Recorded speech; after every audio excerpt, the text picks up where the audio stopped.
You know, the poets don't tell you which year of your 20s is the most numb, and they don't tell you when or which boy is going to come, but it's a canon event, and a Tuesday afternoon, there is a boy walking towards you, and you see a star align, and for the first time in a long time, time stops. We've been here before, and we are way too familiar to be estranged like this. You give him your breath and he gives you his, and you both stand there holding it.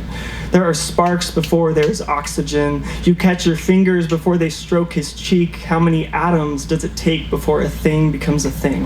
Before chemistry is what we call this, what once was a void, or a faceless emotion is now something we can measure. Now a tumor shrinking, now vodka and berries, and the things that love is made up of in the corner of a bar.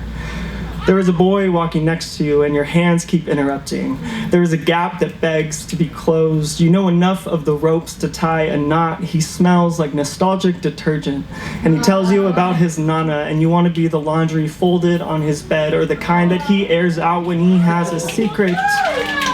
You jaywalk to Gracie's, and he plays a song you're writing a soundtrack for, and you flip to any page you can because he says he's an open book, and he leans into you like the walls are talking shit. You're hit with an October breeze, and there is a boy in your car for the first time in a long time, and he doesn't have to tell you to turn right on his street. The poets sugarcoat it, but there is a sort of misery that comes with being known. They don't warn you about the boy who forgets you longer than he knew you, or how you hope he catches up, or how you hope he reaches out when he catches up. You see a silhouette by the door, and you don't know how to do anything else but confess, but your mouth is a dry heat, and he is a monsoon onto the next town.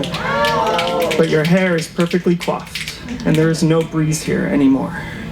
There is a boy you are not suited for, but you will taper yourself. You will hem your beliefs and be man enough this time, and try not to be an organ rejecting another body. There is forgiveness and wisdom, but there is prison in memory. There is a grief that you cannot divide because he won't take his half, so you have no choice but to remember it, I promise. There is more to lose in this life than a boy who doesn't think about you twice. To stand in his wake and try to exist as loudly as possible. A boy whose love is a myth for which you have no story for. A love that you make up to justify a feeling that there was a beginning and there was an end, and you were both there to bear it. Thank you.